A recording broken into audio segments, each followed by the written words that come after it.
محمد وعلى آل سيدنا.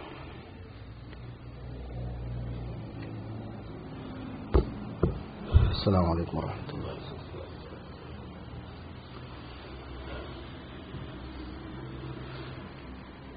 نحمده ونستعينه ونستغفره ونؤمن به ونتوكل عليه ونعوذ بالله من شرور أنفسنا ومن سيئات أعمالنا. من يهده الله فلا مضل له ومن يضلله فلا هادي له. وأشهد أن لا إله إلا الله وحده لا شريك له وأشهد أن سيدنا ومولانا محمدا عبده ورسوله صلى الله تعالى عليه وعلى آله وأصحابه وسلم تسليما كثيرا كثيرا. أما بعد. برادران اسلام،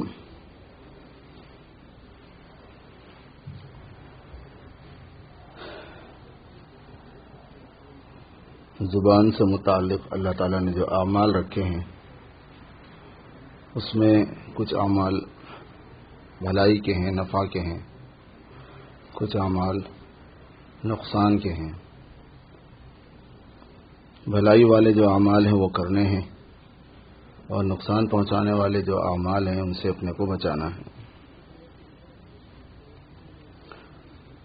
اعمال کی 3 قسمیں ہوتی ہیں.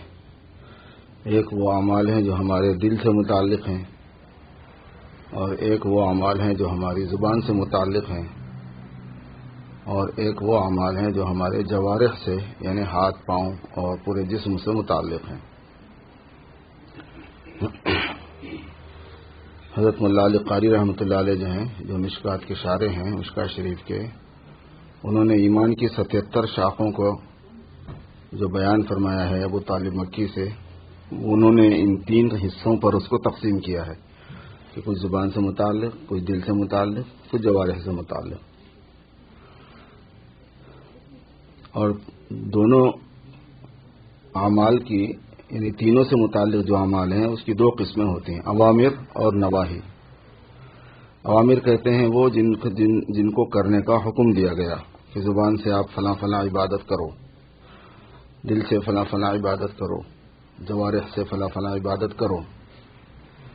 اور نواہی کہتے ہیں ان کو جن سے منع کیا گیا کہ زبان سے فلاں فلاں کام نہ کرو. تو زبان سے جن کاموں کو نہیں کرنا ہے اس کا مذاکرہ ہم سلسلے وار کر رہے ہیں تاکہ آدمی کو یاد رہے، ہم یاد رکھیں اس کو، پھر اس پر مشق ہو، محنت ہو. اس میں سے آج جن چیزوں کا ذکر کرنا ہے وہ 3 ہیں، اگر موقع ہوا تو.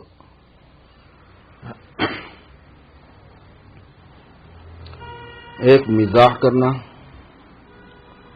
دوسرے استہزاء کرنا، تیسرے راز کھولنا، راز کا افشا کرنا. کسی کا راز کھولنا، کسی مسلمان کا، یہ زبان کا برا عمل ہے.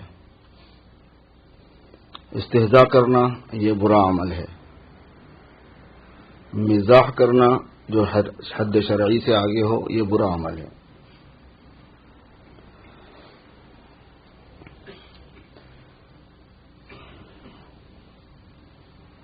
مزاح میں یہ بات ہے کہ جس سے دوسرے مسلمان کو خوش کیا جائے اور اس میں کسی کی تذلیل نہ ہو، کسی کی تحقیر نہ ہو، اور مبالغہ نہ ہو اور جھوٹ نہ ہو،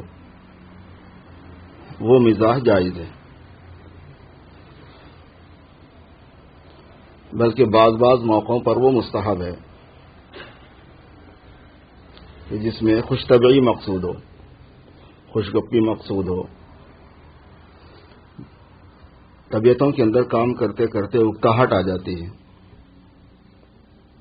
ایک قسم کا ملول پنا آ جاتا ہے، تکان ہو جاتی ہے، بوریت ہو جاتی ہے. تو اس بوریت کو دور کرنے، اس اکتاہٹ کو دور کرنے کے لیے جو خوش گفتاری ہوتی ہے، خوش طبعی ہوتی ہے، اس کو مزاح کہتے ہیں. اس میں یہ بات ضروری ہے کہ اس سے کسی کو اذیت نہ ہو، اور کسی ایسے شخص کے بارے میں نہ ہو کہ وہ اس میں اپنی ذلت محسوس کرتا ہو یا اپنی حقارت محسوس کرتا ہو. تیسری بات یہ ہے کہ وہ فرضی چیزوں پر نہ ہو، مبالغہ آمیزی سے خالی ہو. جھوٹ نہ ہو، فرضی نہ ہو، اور مبالغہ نہ ہو بہت زیادہ۔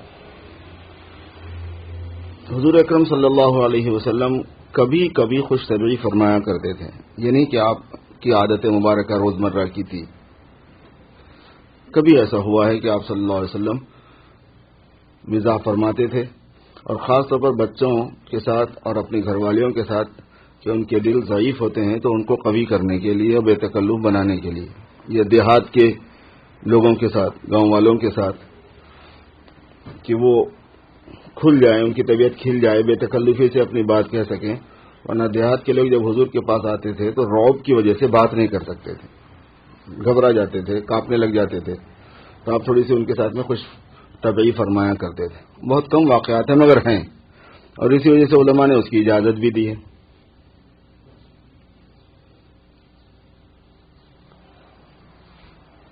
خاتون آئی اور حضور پاک صلی اللہ علیہ وسلم کے پاس کہنے لگی کہ ہمارے شوہر آپ کو بلا رہے ہیں۔ تو آپ نے فرمایا کہ تیرا شوہر وہی تو ہے نا جس کی آنکھ میں ایک آنکھ میں سفیدی ہے؟ کہنے کہ نہیں، خدا کی قسم میرے شوہر کی آنکھ میں سفیدی نہیں ہے۔ کہنے کہ نہیں، تیرے شوہر کی آنکھ میں سفیدی ہے۔ اس نے کہا نہیں، اللہ کی قسم نہیں ہے۔ تو کہنے کہ ہر آدمی کی آنکھ میں سفیدی ہوتی ہے۔ آپ نے فرمایا کہ ہر آدمی کی آنکھ میں سفیدی ہوتی ہے، وہ تو ویسے ہی بول رہا تھا کہ تیرے شوہر کی آنکھ میں سفیدی ہے، تو سب کی آنکھوں میں ہے تو تیرے شوہر کی آنکھ میں بھی ہے۔ اس طرح کی خوش طبعی آپ فرماتے تھے جو بالکل صحیح ہوتی تھی۔ یعنی آپ نے فرمایا کہ لا اقول الا لا امزح الا حقا، میں مزاح بھی کرتا ہوں تو وہ واقعی ہوتا ہے، اور اس سے مقصود صرف شگفتگی ہوتی ہے طبیعت کی، کہ طبیعت کی بوریت اور اکتاہٹ ختم ہو جائے۔ اور جہاں پر مسلمانوں کے دل رنجیدہ زیادہ رہتے ہوں، ٹینشن بہت ہوتا ہو، اسٹریس بہت زیادہ ہوتا ہو، تو وہاں ضرورت پڑتی بھی ہے اس بات کی۔ ہم اپنے دوستوں میں بھی اس بات کو محسوس کرتے ہیں کہ تھوڑا سا بیچارے بہل جاتے ہیں اس طرح کی باتوں سے، اور جہاں مسلمان کے دل کو بہلانے کی، خوش کرنے کی نیت ہو تو وہاں بری چیز نہیں ہوتی وہ، لیکن اس کی ایک لمٹ ہے، اس کے اندر حد ہے کہ آدمی کا دل خود بھی گواہی دے سکتا ہے کہ بھئی یہ مزاح جو ہے یہ صحیح نہیں۔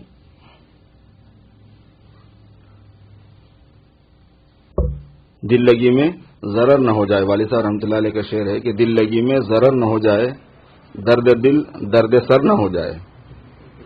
اب تک درد دل چل رہا تھا، کہیں درد سر نہ بن جائے، وہ ہیڈک نہ ہو جائے۔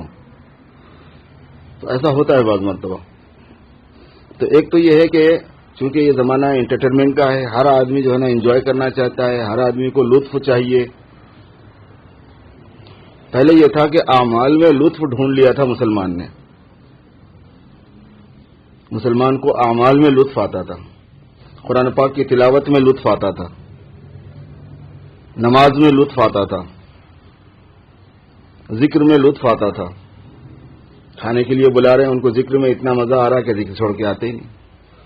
نماز کے لیے بلا رہے ہیں، کھانے کے لیے بلا رہے ہیں، ان کو نماز میں اتنا لطف آتا تھا کہ وہ نماز ہی چھوڑتے نہیں تھے۔ قرآن پاک کی تلاوت میں اتنی لذت آتی تھی کہ ہر چیز کو بھول جاتے تھے۔ حضور اکرم صلی اللہ علیہ وسلم دعا بھی فرمایا کرتے تھے، دعا سکھائی بھی آپ نے کہ اللہم اجعل القرآن العظیم ربیع قلبی، یا اللہ قرآن پاک کو میرے دل کی بہار بنائیے، وجلاء حزنی، میرے غم کے دور ہونے کا ذریعہ بنا دیجیے، وذہاب ہمی، میری فکروں کے دور ہونے کا ذریعہ بنا دیجیے۔ تو فکر غلط کرنا، غم غلط کرنا، اور دل کو مزہ آنا، دل کی بہار کا مطلب ہے کہ دل جس سے انجوائے کرتا ہے، دل کی بہار آنا، یہ قرآن پاک کے ساتھ تھا۔ یہی وجہ ہے کہ صحابہ کی عادت تھی ہفتے میں ایک مرتبہ قرآن پاک مکمل پڑھتے تھے، عام صحابہ کی جو عادت تھی ہوئی۔ خاص صحابہ جیسے عبداللہ ابن عمر ہیں، حضرت عثمان ہیں، دوسرے حضرات ہیں، یہ حضرات تو کوئی 3 دن میں قرآن پاک پڑھتا تھا، اور کوئی اس سے بھی آگے میں، ان کو اسی میں دل لگتا تھا۔ اصل بات یہ ہے کہ جس کے سامنے آخرت ہو اور جس کو اللہ کے اور اللہ کے رسول کی محبت غالب ہو جائے تو پھر اس کو عمل میں مزہ آتا ہے، پھر چیزوں میں اس کا مزہ نہیں رہتا۔ حضور اکرم صلی اللہ علیہ وسلم کو نماز میں مزہ آتا تھا، قرۃ عینی فی الصلاۃ، میری آنکھوں کی ٹھنڈک نماز میں ہے۔ آپ جب بہت زیادہ تھک جاتے تو نماز شروع فرما دیتے۔ ہم نماز پڑھتے پڑھتے تھک جاتے ہیں، وہ بھی مختصر سی پڑھ کے، اور حضور کی عادت شریفہ یہ تھی کہ جب آپ دن میں گشت فرماتے، دعوت کا کام فرماتے، تبلیغ فرماتے اور تھک جاتے، اور یہ تبلیغ غیر مسلموں میں ہوتی، کیونکہ مسلمان جو ہو جاتا تھا وہاں پہ پھر وہ محتاج تبلیغ رہتا نہیں تھا، یہ ہے خاص ڈیفرنٹ وہ۔ اس زمانے میں جو مسلمان ہو جاتا تھا وہ محتاج تبلیغ نہیں رہتا تھا، وہ تو 100% قبول کرتا تھا. اب اس کو کس بات کی تبلیغ کرنی ہے؟ وہ تو تعلیم ہی کرنی ہوتی تھی. اس کی تبلیغ میں آنے کے بعد تعلیم ہوتی ہے، تعلیم میں آنے کے بعد تربیت ہوتی ہے. تبلیغ اور تعلیم اور تربیت، یہ 3 مرحلے ہوتے ہیں ہر انسان کے. تو صحابہ کے لیے صرف تعلیم اور تربیت رہ جاتی تھی، تبلیغ کے کام سے فراغت ہو جاتی تھی. آپ تبلیغ فرماتے غیروں میں، تو غیر میں تبلیغ تو کوئی آسان کھیل تو ہے نہیں. وہاں سے جو رسپانس ملتا ہے، پورے جسم مبارک پر گرد و غبار اٹھ جاتا تھا، تھک جاتے تھے آپ. کبھی آپ کے جسموں پر زخموں کے نشان ہوتے تھے.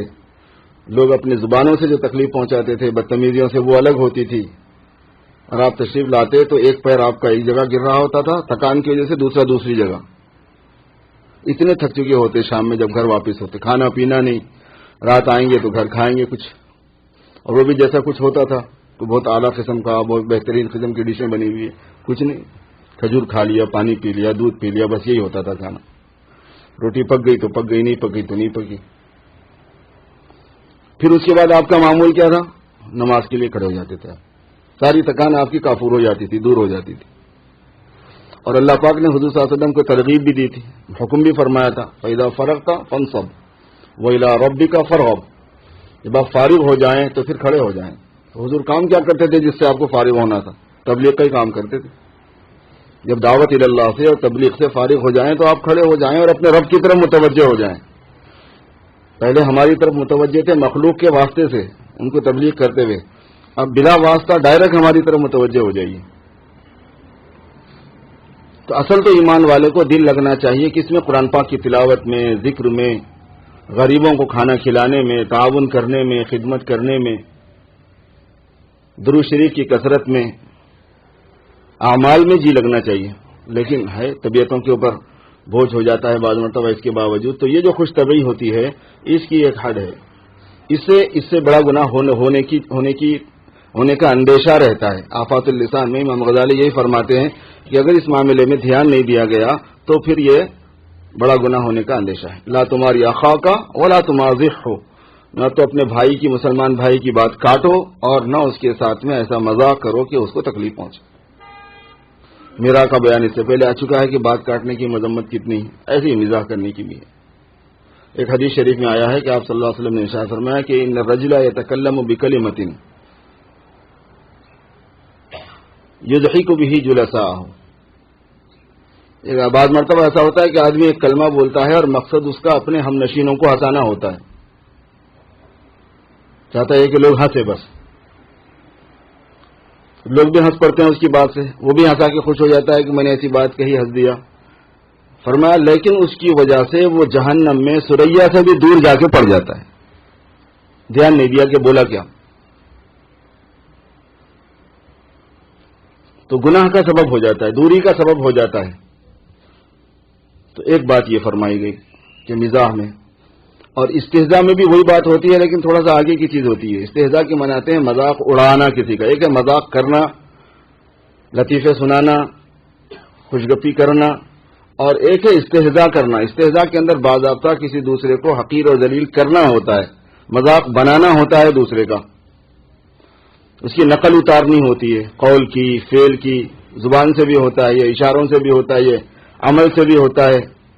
جیسا کوئی چلتا ہو تو ایسا چل کے بتانا، جیسا کوئی بات کرتا ہو تو ایسا بات کر کے بتانا.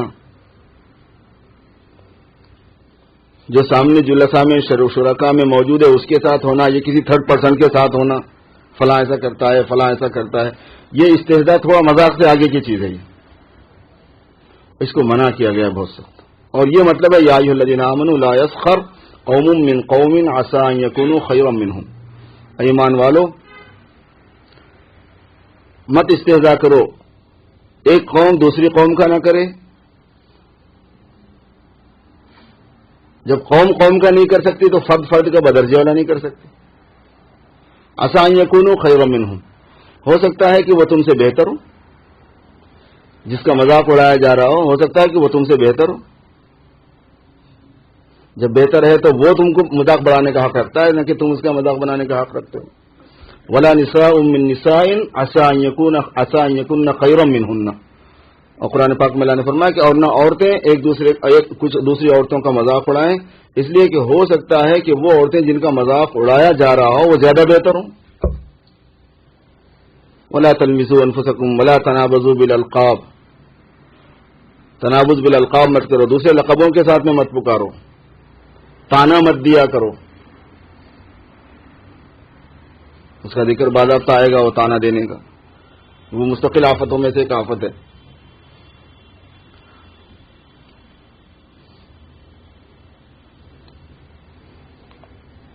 نہ تو فرد کو اجازت ہے اور نہ قوم کو بحیثیت مجموعے کو اجازت ہے، ایک علاقے والے دوسرے علاقے والوں کو، ایک قوم والے دوسری قوم والوں کو، ایک شہر والے دوسری شہر والوں کو، ایک ملک والے دوسرے ملک والوں کو، سخریے کے انداز میں نہیں۔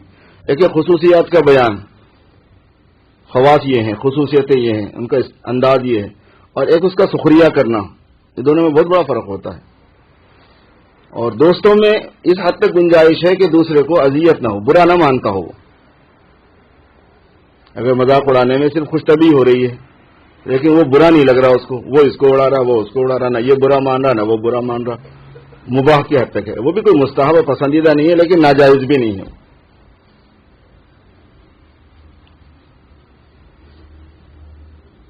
استہزاء سے بھی بچانا ہے اپنے کو، مزاح سے بھی بچانا ہے۔ اور تیسری چیز ہے راز فاش کرنا، افشاء راز، زبان سے ہی متعلق ہوا کرتا ہے زیادہ۔ ایک مسلمان کو دوسرے مسلمان کا، ایک دوست کو دوسرے دوست کا، ایک مستشیر کو دوسرے مشیر کا، المستشار مؤتمن، جس سے مشورہ لیا جائے وہ امانت دار ہوتا ہے۔ المجالس بالامانہ، مجلسیں جو ہیں وہ امانت ہوا کرتی ہیں۔ جب کوئی آدمی آپ سے بات کرے پھر وہ تمہارے سے غائب ہو جائے تو جو بات تمہاری اس کے ساتھ ہوئی ہے وہ امانت ہے، حدیث میں ہے۔ اب آپ کو یہ جاننا ہوگا کہ اس بات کا دوسرے سے اظہار کرنا اس پہلے والے بندے کو گرا تو نہیں گزرے گا، وہ پسند کرتا ہے اس بات کو یا ناپسند کرتا ہے۔ وہ اگر پسند کرتا ہے تو جائز ہے، نہیں تو ناجائز ہے، بالکل حرام ہے۔ افشاء راز بہت بڑا گناہ ہے۔ افشاء راز کی دو قسمیں، ایک یہ ہے کہ کوئی راز کی بات ہے جس کو ظاہر کر دینا، اور ایک یہ ہے کہ اپنے ساتھی اور اپنے دوست کے بارے میں جو باتیں عیب کی جانتا ہے بندہ اس کو لوگوں کے سامنے بیان کرنا، وہ بھی افشاء راز میں آتا ہے۔ لیکن افشاء راز کی، راز کھولنے کی یہ دو قسمیں ہیں۔ ایک یہ کہ جس کے ساتھ شب و روز اٹھنا بیٹھنا ہوتا ہے، اس کی بہت سی کمزوریاں سامنے آ جاتی ہیں، تو وہ تو کشف عورہ، مسلمان کے عیب کی بات کھولنے سے متعلق ہے وہ چیز۔ من ستر مسلمن سترہ اللہ یوم القیامہ، جو کسی مسلمان کی ستاری کرے گا، اس کے عیب کو چھپائے گا، اللہ پاک اس کے عیب کو اس قیامت کے دن چھپا دے گا۔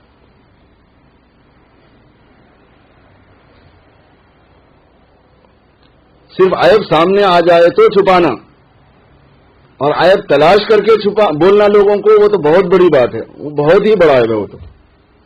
یا معاشر من اسلم بلسانہ ولم یفض الایمان الی قلبہ لا تتبعوا عورات المسلمین فإن من يتبع عورة أخيه المسلم يتبع الله عورته ومن يتبع الله عورته يفضحه ولو في جوف بيته او كما قال عليه الصلاة والسلام۔ اے وہ لوگوں جو صرف زبان کے مسلمان ہیں، قرآن حدیث شریف کے الفاظ ہیں، اے وہ لوگوں جو صرف زبان کے مسلمان ہیں اور ابھی دلوں میں ان کے ایمان نہیں آیا، چونکہ اگر ایمان اور اسلام دل میں آیا تو ایسا ہونے کا سوال ہی نہیں پیدا ہوتا، یہ تو زبان کے اسلام میں ہوتا ہے، یہ حضور فرما رہے ہیں۔ مسلمانوں کی عیب کی بات کے پیچھے نہ پڑو، اس لیے کہ جو مسلمان کی کسی عیب کی بات کے پیچھے پڑتا ہے تو اللہ اس کے عیب کے پیچھے پڑ جاتا ہے، اور اللہ جس کے عیب کے پیچھے پڑتا ہے تو اس کو ذلیل کر دیتا ہے، چاہے وہ اپنے گھر میں ہی بیٹھا رہے۔ تو کسی کے عیب کو تلاش کر کے لوگوں کو ظاہر کرنا وہ تو بہت دور کی بات ہے۔ کسی کا عیب آ گیا سامنے غیر اختیاری طور پر، کے ساتھ رہنے کی وجہ سے اسے یہ حرکت سرزد ہوتی ہوئی دیکھ لی گئی، اس کی کوئی غلطی تھا، اس کو نظر انداز کر دینا، کأن لم یرا، دیکھا ہی نہیں، کأن لم یسمع، سنا ہی نہیں۔ اور اگر اس نے کوئی ایسی بات رات کی کہی ہے جو امانت ہے، بہت سی باتیں دوستوں کی، ساتھیوں کی، خاص طور پر دوستوں میں ہوتا ہے یہ مسئلہ، راز کی بات ہوتی ہے، معاملات کے راز ہوتے ہیں، پیسوں کے راز ہوتے ہیں، گھر کے کچھ بھید ہوتے ہیں بعض مرتبہ۔ اگر اس نے دوستانے میں یہ بات کہی ہے، پہلے تو کہنا ہی نہیں چاہیے، کیونکہ راز جب تک اپنے منہ میں ہے جب تک ہی وہ راز ہے، اور جب تک دوسرے کے کان میں جانے کے بعد میں تو وہ راز رہتا نہیں ہے. پھر وہ ہر آدمی یہی بولتا ہے کہ کسی کو بولنا مت, میں آپ سے بول رہا ہوں خاص, اور وہ 10 آدمی بول رہے ہوتے ہیں بازار میں کہ کسی کو بولنا مت, میں تجھ سے بول رہا ہوں کہنا.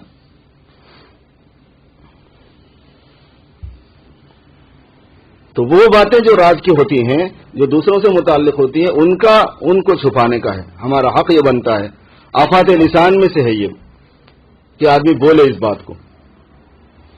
ایک بہت بڑے بزرگ گزرے ہیں, حضرت مولانا صدیق صاحب باندوی رحمۃ اللہ علیہ, ابھی حال میں ان کا انتقال ہوا ہے. ہمارے پاس انڈیا میں حالات چلتے رہتے ہیں, بہت مسلمانوں کی غیروں سے لڑائیاں بھی ہوتی رہتی ہیں. وہ ان کو آزادی چھٹی ملی ہوئی ہے, ہمارے ساتھ ہی جو ہے نا غفلت میں پڑے رہتے ہیں. عین وقت پہ ڈنڈے ونڈے لے کے آتے ہیں تو کچھ سے کچھ ہوتا نہیں. تو ایسی باتیں چل رہی تھی, یار یہ ہمیشہ تیار ہوتے ہیں لوگ اور ان کو باضابطہ چھٹی ہے, ہمارے ساتھی تو ایسا نہیں کرتے, کچھ کرنا چاہیے. اس قسم کی باتیں ہوتی ہیں نا بعد میں, جب کوئی ہنگامہ ہوا ہوتا ہے, فساد ہوا ہوتا ہے, تو یہ مذاکرے ہوتے ہی رہتے ہیں. حضرت آئے ہوئے تھے اس وقت باندھے سے حیدرآباد. ایک بات بڑی عجیب فرمائی انہوں نے فرمایا کہ جب تک مسلمانوں کو راز چھپانے کا فن نہیں آئے گا, راز چھپانا نہیں آئے گا, ان سے کوئی اجتماعی کام نہیں ہو سکتا. جب تک ان کو بات چھپانے کا ہنر نہیں آئے گا, یہ کوالٹی ان میں نہیں آئے گی, ان سے کبھی بھی کوئی اجتماعی کام نہیں ہو سکتا. ایک دوسرے کو نقصان ہی پہنچائیں گے. حضور اکرم صلی اللہ علیہ وسلم کے زمانے میں آپ صلی اللہ علیہ وسلم جو بات فرما دیتے تھے کہ یہ بات نہیں بولنے کی ہے, جاتی نہیں تھی وہ باہر, جاتی نہیں تھی. حتیٰ کہ آپ کی عادت شریفہ یہ بھی تھی کہ آپ جانا ہوتا تھا آپ کو ایک طرف, جو آپ کے خواص کو معلوم ہوتا تھا, اور دوسری طرف کی تیاری کا ذکر کرتے رہتے تھے کہ بھائی فلاں کی طرف ذکر کرو. سب کو پتا ہوتا تھا کہ ادھر جانا ہے نہیں, لیکن سب بھی یہی شو کر رہے ہوتے تھے کہ نہیں تیاری ادھر ہی کی کرنی ہے. کیونکہ وہ جو پھر رہے ہوتے تھے لوگ بات معلوم کرنے کے لیے, ادھر پہنچانے کے لیے دشمن کی طرف, وہ لوگ وہی بات بولتے تھے اور بات چھپی کی چھپی رہ جاتی. حاتب ابن ابی بلتع کا جو قصہ پیش آیا بس وہ ایک ہی پیش آیا تھا. ایک صاحب نے, ان کے خاندان والے مکے میں رہتے تھے, وہاں کوئی ان کا یار فریاد رس نہیں تھا, داد خواہ نہیں تھا, تو انہوں نے جو ہے ایک خط میں لکھ کے بھیج دیا تھا کہ حضور فلاں وقت میں جانے کا ارادہ کر رہے ہیں فلاں طرف میں. آپ صلی اللہ علیہ وسلم کو بذریعہ وہی معلوم ہو گیا, تو آپ نے حضرت علی کو اور ایک ان کے ساتھ ساتھی کو ملا کے بھیج دیا کہ فلاں جگہ جانا, فلاں جگہ تک تم پہنچو گے, مقام خوقہ تھا, وہاں پہ ایک آپ کو بڑھیا ملے گی, اس کے پاس ایک خط ہے وہ لے کے آ جانا. وہ پہنچے, انہوں نے کہا کہ خط نکال, کہنے کہ میرے پاس خط وط کہاں ہے. تو وہ تو صحابہ تھے, ان کے پاس ہوشیاری کون سی نہیں. فرمایا تھا کہ یا تو خط دے دے یا پھر ہم تیرے کپڑے اتروا دیں گے علی. تو پھر اس نے اپنا خط نکال کے دیا, اس میں یہی تھا. آپ نے ان کو بلایا, حضرت عمر نے کہا کہ بھائی میں تو اس کی گردن ہی ماروں گا. انہوں نے فرمایا بات تو سنو پہلے, تحقیق تو کرو کہ ہوا کیا. تو انہوں نے یہ فرمایا کہ اللہ کے رسول صلی اللہ علیہ وسلم قسمت تو خراب ہونے والی نہیں, اور آپ کو اللہ مدد کرنے والا ہے, میرا یقین ہے. میرے بیوی بچے وہاں پر تھے, میں چاہتا تھا کہ مکے والوں پہ احسان کروں تاکہ وہ میرا احسان مان کے میرے بچوں کے ساتھ اچھا سلوک کریں. پورے صحابہ کی لائف میں صرف یہ ایک واقعہ ہوا ہے, اور حضور صلی اللہ علیہ وسلم نے ان کی معذرت قبول بھی فرما لی کہ ہاں تم صحیح کہتے ہو, لیکن تمہیں یہ کام نہیں کرنا چاہیے. تم نے جو کیا اپنی ضرورت سے کیا, لیکن یہ نہیں کرنا چاہیے. تو راز کی بات ہے. تو افشاء راز جو ہے یہ فرد کا ہو, دوست کا ہو, ساتھ, بلکہ بزرگوں نے فرمایا کہ دوستی میں تو کوئی کسی کا راز چھپاتا ہی ہے. جب لڑائی ہو جائے, جب ناراضگی ہو جائے, تو یہ انسان کی کوالٹی ہے کہ وہ راز کو چھپائے.